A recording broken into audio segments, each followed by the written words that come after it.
Magkapatid na mga street-level individuals arestado sa isinagawang bypass operation dyan po sa Davao City.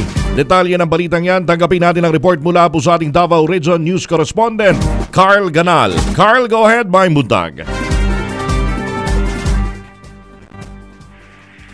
Arestado ng mga tauhan ng Baliw Police Station na Drug Enforcement Unit ang dalawang lalaki mula sa inilunsad na drug bypass operation noong nakaraang araw sa Block 26, Lot 3, Rosalina 3, Barangay Baliuc, Davao City.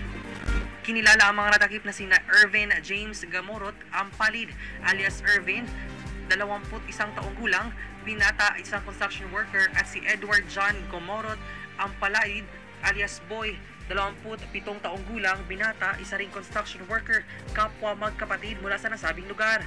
Naaresto ang mga suspect matapos mabilhan ng operatiba ng isang sachet na hininalang shabu na sa halagang 500 pesos na bypass marked money. Mula sa operasyon ay nakuha din ang iba pang 4 sachet ng shabu at isang pouch ng pinatuyong dahon ng marijuana na may fruiting tops. Ang lahat ng droga ay titimbang sa 2.5 grams ng hinihinalang shabu na may DDB value na 17,000 pesos, habang ang pinatuyong dahon naman ng marijuana ay may DDB value na 600 pesos. Nasa kustodiya na ngayon ng Baliuc Police Station ang mga suspect at haharap sa kasong paglabag ng RA 9165 o ang Comprehensive Dangerous Drugs Act 2002. Ito po si Carl Ganal para sa Heart FM Balita. Pagbabalita ng diretso, serbisyo may puso. Heart FM Balita. Dagang salamat, Carl Ganal.